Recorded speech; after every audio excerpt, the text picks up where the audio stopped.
প্রথমে যেটা দেখতে পাচ্ছেন এটা হচ্ছে রাখাল রাজার মূল ভোগ।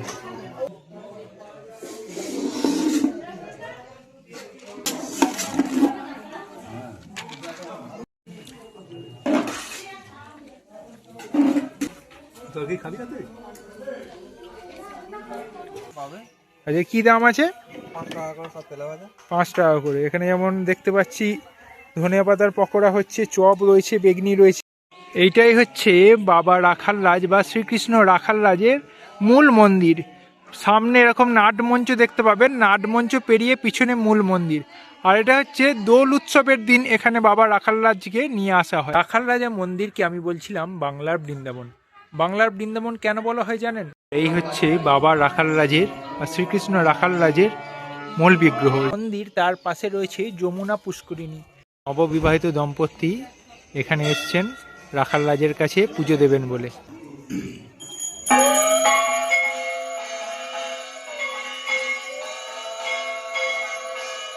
আমি পদ্মনাভ আর আপনারা দেখছেন আপনাদের প্রিয় ইউটিউব চ্যানেল স্পেশাল জার্নি। আজকে আমি দাঁড়িয়ে রয়েছি বইঁচি স্টেশনে। এই বইঁচি স্টেশন থেকে আমার গন্তব্য হচ্ছে রাখাল রাজা মন্দির। কলকাতা থেকে যারা আপনারা এই রাখাল রাজা মন্দিরে আসতে চাইছেন, বর্ধমান মেল লাইন লোকাল ধরে আপনাদের প্রথমেই বইঁচি স্টেশনে আসতে হবে। তারপর বইঁচি স্টেশনের বাইরে গিয়ে সেখান থেকে টোটো ধরে একেবারে চলে যেতে হবে রাখাল রাজা মন্দিরে। বইঁচি স্টেশনের বাইরেই এদিকে দেখতে পাচ্ছেন টোটো স্ট্যান্ড রয়েছে। এই টোটো স্ট্যান্ডেই আপনাদের আসতে হবে। এখান থেকেই আপনাদের টোটো ধরতে হবে। টোটো ধরে প্রথমে যেতে হবে তালার মোড়। বইঁচি স্টেশনে নামবার পর বইঁচি স্টেশনের বাইরে বেরিয়ে যে অটো বা টোটো স্ট্যান্ড আছে, সেই টোটো স্ট্যান্ড থেকে টোটো ধরে সোজা চলে এলাম তালার মোড়ে। এই তালার মোড় থেকে টোটো পাল্টে আবার অটো ধরতে হবে। অটো করে চলে যেতে হবে গোপাল দাসপুরের রাখাল রাজা মন্দিরে। তালার মোড় আসতে প্রথমে মাথা পিছু ভাড়া পড়বে 25 টাকা করে।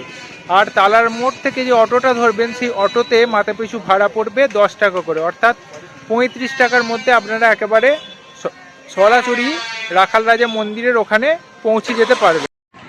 তালার মোড় থেকে অটো ধরলাম, অটো একেবারে সরাসরি এই গোপাল দাসপুরের এই রাখাল রাজা মন্দিরের যে মূল তোরণ আছে সেই মূল তোরণের সামনে এসে আমায় নামিয়ে দিল।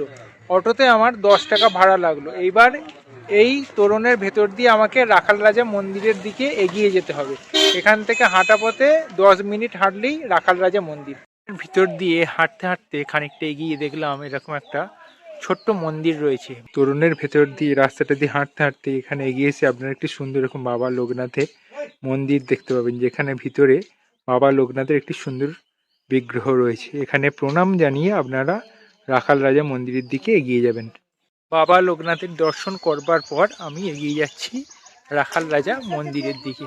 রাজা মন্দিরের এইখানের পরিবেশটা কিন্তু খুবই সুন্দর। ওই যে দেখতে পাচ্ছেন মন্দির দেখা যাচ্ছে। অবশেষে আমি এসে হাজির হলাম বাংলার বৃন্দাবন রাখাল রাজাতলা মন্দিরে। এই ভিডিওতে আমি আপনাদের সম্পূর্ণ মন্দির ঘুরিয়ে দেখাবো, বিগ্রহ অর্থাৎ রাখাল রাজাকে আপনাদের দর্শন করাবো। এখানে এসে আপনারা কিভাবে ভোগ প্রসাদ পাবেন এবং ভোগ প্রসাদে কি কি দেওয়া হয় সেটাও আপনাদের দেখাবো। আর এই মন্দিরে কেন রাত্রিবেলা থাকতে দেওয়া হয় না, আজও নাকি রাত্রিবেলা ভগবান শ্রীকৃষ্ণ প্রত্যেক দিন এখানে আবির্ভূত হন রাখাল রাজা রূপে, সেই সমস্ত কিছু আপনাদের এই ভিডিওর মাধ্যমে জানাবো। ঢুকেই প্রথমেই আপনারা এখানে পুজো দেবার সামগ্রী দেখতে পাবেন।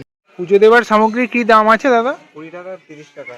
আচ্ছা, কি কি থাকবে ওর মধ্যে? দানাদার থাকবে, কলা থাকবে, ধূপ বাতি বাতাসা ক্যারি সবই দেওয়া হবে। আচ্ছা, আর কেউ যদি এখানে এসে জল খাবার খেতে যায় তাহলে আপনার কাছে পেয়ে যাবে? আমাদের এখানে পেয়ে যাবে। আচ্ছা, তেলে ভাজা মুড়ি পাবে। আচ্ছা, কি দাম আছে?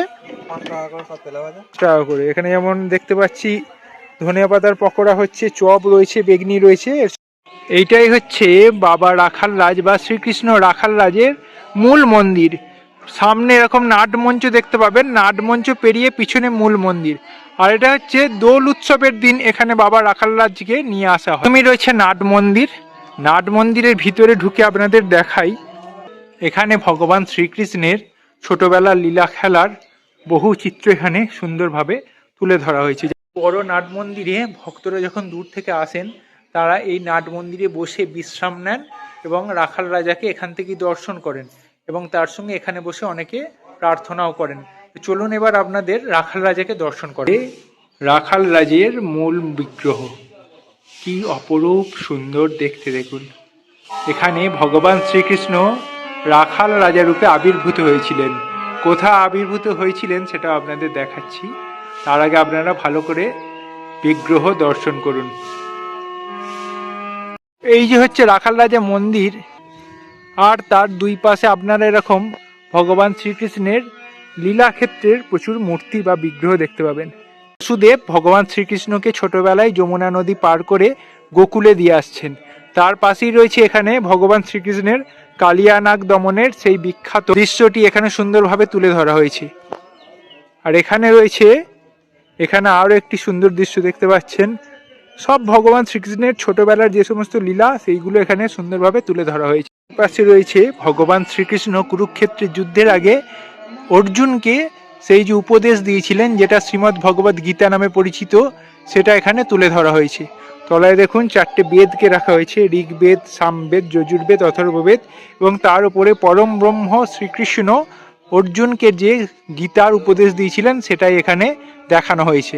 মন্দিরে ঢোকার মূল রাস্তা, আর এইখানে ঢুকি প্রথমে এদিকে ভোগ ঘর রয়েছে। এই জায়গাটা দিয়ে ঢুকে যাবেন সোজা, ঢুকে গিয়ে এই সামনে এই জায়গাটা দেখতেন, এইখান থেকে কিন্তু আপনারা প্রথমে ভোগের টিকিটটা কেটে ঢুকেই প্রথমে আপনারা ভোগের টিকিটটা কেটে নেবেন এখান থেকে। রাখাল রাজা মন্দিরে প্রবেশ করবার পর যেখানে ভোগ গ্রহণের কুপন দেওয়া হয় সেখানে গেলাম, এবং সেখান থেকে গিয়ে এই যে ভোগ গ্রহণের কুপন একটা নিয়ে নিলাম। ভোগ গ্রহণের কুপনের জন্য আমাকে 60 টাকা ওনাদেরকে দিতে হলো। এবার বলা হলো যে 12:30 থেকে 1টার মধ্যে এখানে ভোগ প্রসাদ গ্রহণের ব্যবস্থা করা হবে। তার আগে আরতি হবে মন্দিরে, তারপর ভোগ গ্রহণের জন্য সকলকে বসিয়ে এখানে ভোগ দেওয়া হবে। রাখাল রাজা মন্দির, ঠিক তার সামনের রাস্তাটা দিয়ে হেঁটে এলি এখানে রয়েছে গিরি গোবর্ধন মন্দির। গিরি গোবর্ধন মন্দিরের ভিতরে সুন্দর একটি গোমাতার এখানে মূর্তি তৈরি করা হয়েছে। একজন সাধক ভক্ত আমাকে বললেন এই গিরি গোবর্ধন মন্দিরটা যেখানে অবস্থিত, এখানেই রয়েছে রামকানু গোস্বামীর সমাধি, অর্থাৎ এই জায়গাটাতেই রামকানু গোস্বামীকে সমাধি দেওয়া হয়েছিল। তাই এই জায়গাটা কিন্তু অতি পবিত্র স্থল। গোবর্ধন মন্দিরের পাশেই এখানেও ভগবান শ্রীকৃষ্ণের একটি সুন্দর মূর্তি রয়েছে, আর তার পাশে ওদিকেও যে ভগবান শ্রীকৃষ্ণ যে গোবর্ধন পর্বতকে তুলে বৃন্দাবন নগরীকে সেই বৃষ্টির হাত থেকে বাঁচিয়েছিলেন সেটাও এখানে দেখানো রয়েছে। আর ওই হচ্ছে দূরে রাখাল রাজা মন্দির, তার পাশেই এগুলো সব রয়েছে, এগুলো আপনারা একটু ঘুরে ঘুরে দেখে নেবেন। রাখাল রাজা মন্দিরকে আমি বলছিলাম বাংলার বৃন্দাবন। বাংলার বৃন্দাবন কেন বলা হয় জানেন? বৃন্দাবনের নিধিবনে যেমন রাত্রিবেলা কেউ থাকতে পারেন না, এই রাখাল রাজা মন্দিরেও রাত্রিবেলা কিন্তু কোনো ভক্ত পুরোহিত কেউ থাকতে পারেন না। কারণ এখানে জনশ্রুতি আছে প্রত্যেক রাত্রে ভগবান শ্রীকৃষ্ণ রাখাল রাজা রূপে এখানে আবির্ভূত হন এবং তিনি তার লীলা খেলা এখানে দেখান। যেহেতু ভগবান প্রত্যেক রাত্রে এখানে আবির্ভূত হন, তাই এখানে সন্ধ্যার পর আর কেউ অবস্থান করে না, তারা সবাই এখান থেকে চলে যায়। আর এই আশেপাশের জায়গাটায় দেখতে পাচ্ছি কোনো জনবসতিও কিন্তু নেই, এখান থেকে জনবসতি একটু দূরে। আর যারা চেষ্টা করেছিল রাত্রিবেলায় রাখাল রাজা মন্দির প্রাঙ্গণে থাকার, কি হয় এখানে দেখার, তারা কিন্তু নয় পাগল হয়ে গিয়েছিল অথবা তারা ভয়ে উন্মাদ হয়ে গিয়েছিল। এখানে বিশ্বাস করেন প্রত্যেক রাত্রে ভগবান শ্রীকৃষ্ণ এখানে রাখাল রাজা রূপে আবির্ভূত হন। এখানে স্থানীয় ব্যক্তিদের সঙ্গে কথা বলে জানতে পারলাম এই যে সমস্ত গাছগুলো দেখতে পাচ্ছেন, যেমন এটা বকুল গাছ, এপাশে এই বট গাছ, এই সমস্ত গাছগুলো কিন্তু বহু পুরনো। এনারা বলছেন এই গাছগুলোর বয়স প্রায় 1000 বছরেরও বেশি। আপনারা দেখতে পাচ্ছেন রাখাল রাজের মূল মন্দির, তার পাশে এই যে মন্দিরটা আপনারা দেখতে পাচ্ছেন এটা হচ্ছে দোল মন্দির। রামনবমীর দিন যে দোল খেলা হয় সেই দিন ভগবান রাখাল রাজাকে এই মন্দিরের ভিতরে নিয়ে এসে রাখা হয়, আর চারপাশে অগণিত ভক্তবৃন্দ দোল খেলায় মেতে ওঠেন। আর এই মন্দিরগুলোর পাশে দেখুন এখানে ভগবান শ্রীকৃষ্ণের বিভিন্ন লীলা খেলার মূর্তি তৈরি করা হয়েছে। যেমন এখানে রয়েছে ভগবান শ্রীকৃষ্ণের কালিয়া নাগ দমনের সেই বিখ্যাত মূর্তিটি। ভগবান শ্রীকৃষ্ণ যমুনা নদীতে যে কালিয়া নাগকে দমন করেছিলেন সেটা এখানে ফুটিয়ে তোলা হয়েছে।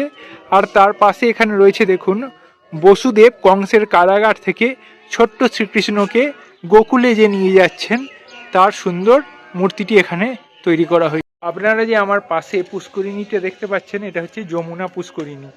আপনারা যে রাখাল রাজা মন্দিরের ভেতরে যে বিগ্রহটা দেখতে পেলেন, সেই বিগ্রহ যে তৈরি হয়েছিল, সেই বিগ্রহ তৈরি করার নিম কাঠ বা দারু কাঠ এই পবিত্র যমুনা পুষ্করিণীর জলেতে পাওয়া গিয়েছিল। রামকানু গোস্বামী, যিনি এই মন্দিরটা স্থাপন করেছিলেন, তিনি বৃন্দাবন যেতে চেয়েছিলেন, কিন্তু বৃন্দাবন যাওয়ার পথে ভগবান শ্রীকৃষ্ণ তাকে স্বপ্নাদেশ দিয়েছিলেন যে এই পবিত্র পুষ্করিণীর জলে নিম কাঠ ভেসে আসবে। সেই নিম কাঠ থেকেই তিনি এই রাখাল রাজাকে তৈরি করেছিলেন, এবং প্রত্যেক বার্ষিক উৎসবের সময়ে শুধুমাত্র এই রাখাল রাজাকে রং করা হয়। কিন্তু 500 বছর আগে পাওয়া সেই রাখাল রাজার সেই বিখ্যাত মূর্তি আজও পুজো হয়ে চলেছে। নববিবাহিত দম্পতি এখানে এসছেন রাখাল রাজের কাছে পুজো দেবেন বলে। তারা এখানে রাখাল রাজকে পুজো দিয়ে তারপর আবার তাদের বাড়ি ফিরে যাবেন। এই হচ্ছে রাখাল রাজার মন্দির, আর এই পাশে রয়েছে বিশাল বড় গাড়ি পার্কিং করার জায়গা। আপনারা যারা দূর থেকে গাড়ি নিয়ে আসবেন তারা এই জায়গাটা এসে গাড়ি পার্কিং করবেন।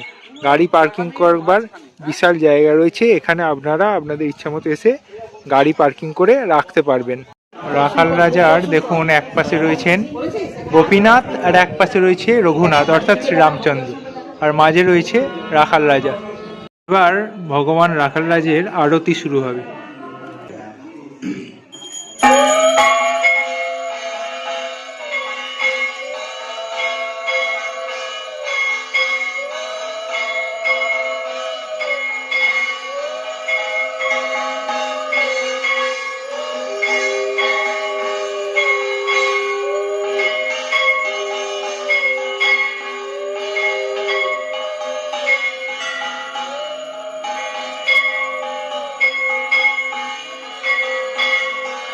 এখানে ভোগ প্রসাদ খাওয়ানো শুরু হয়ে গেছে।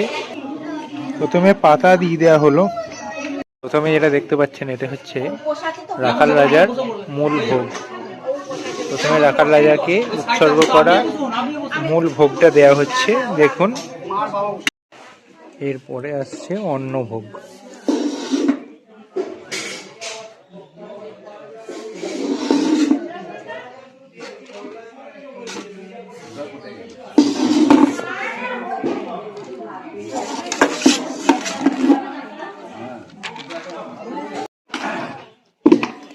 এরপর সবজি চলে এলো।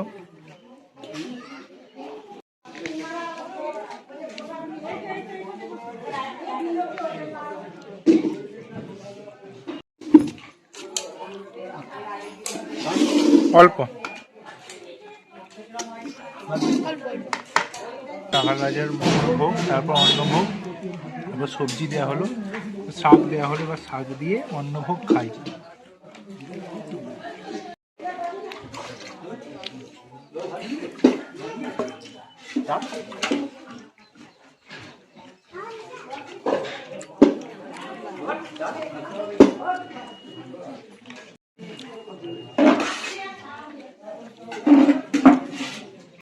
এরপর দিয়ে যাওয়া হলো ডাল, ডালের পর দিয়ে যাওয়া হলো এঁচোড়।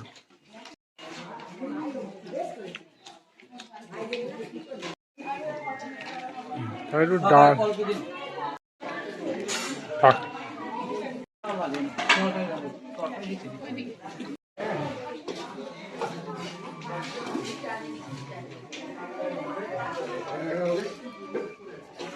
তরকারি খাবি না তুই?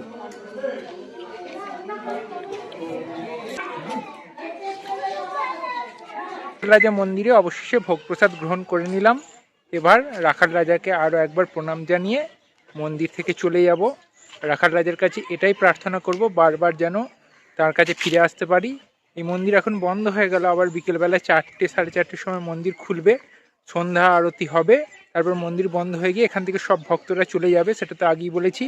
এবার এখান থেকে কি করে ফিরবো, থেকে হাঁটতে হাঁটতে একেবারে গোপালদাসপুরের সেই যে তোরণটার কাছে গিয়েছিলাম, সেই তোরণটার কাছে চলে যাব, এবং সেখান থেকে একেবারে তালার মোড় চলে যাব, এবং সেখান থেকে চলে যাব আপনার বইচি স্টেশন, এবং বাড়ি ফিরে যাব। আজকের ব্লগটা এখানেই শেষ করছি। দেখা হচ্ছে আবার নতুন একটা ব্লগে। ততক্ষণ সকলে ভালো থাকবেন, সুস্থ থাকবেন। সকলকে নমস্কার।